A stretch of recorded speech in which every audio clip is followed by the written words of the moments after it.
So right after I made those videos talking about the anxiety of using the example of the car engine running, I went back to the van, and Alana had like turned it back into a, from bed mode to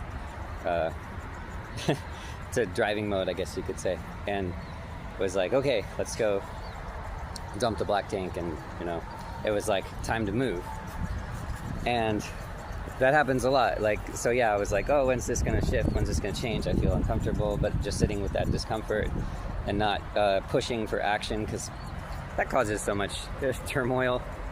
And it gets me thinking about co-creation and how I think I'm largely operating under more solo principles that I learned,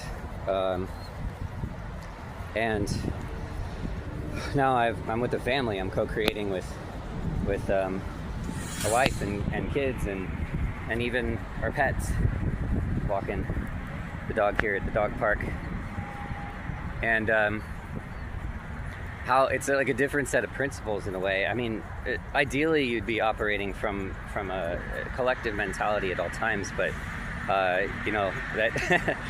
that's not how I learned, I guess. And I was on my own for a while, or seemingly on my own, and now I've got this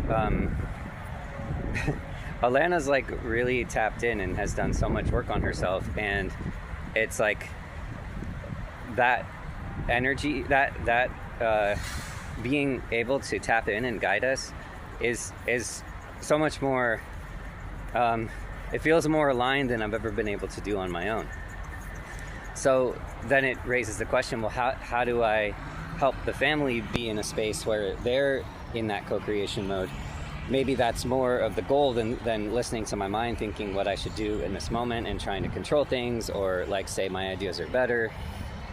And it's more like, well, how do I put Alana in the space of being connected as possible, because that intelligence that moves through her and speaks through her is what I'm looking for, is gonna create better results than I would on my own, especially from a more disconnected place.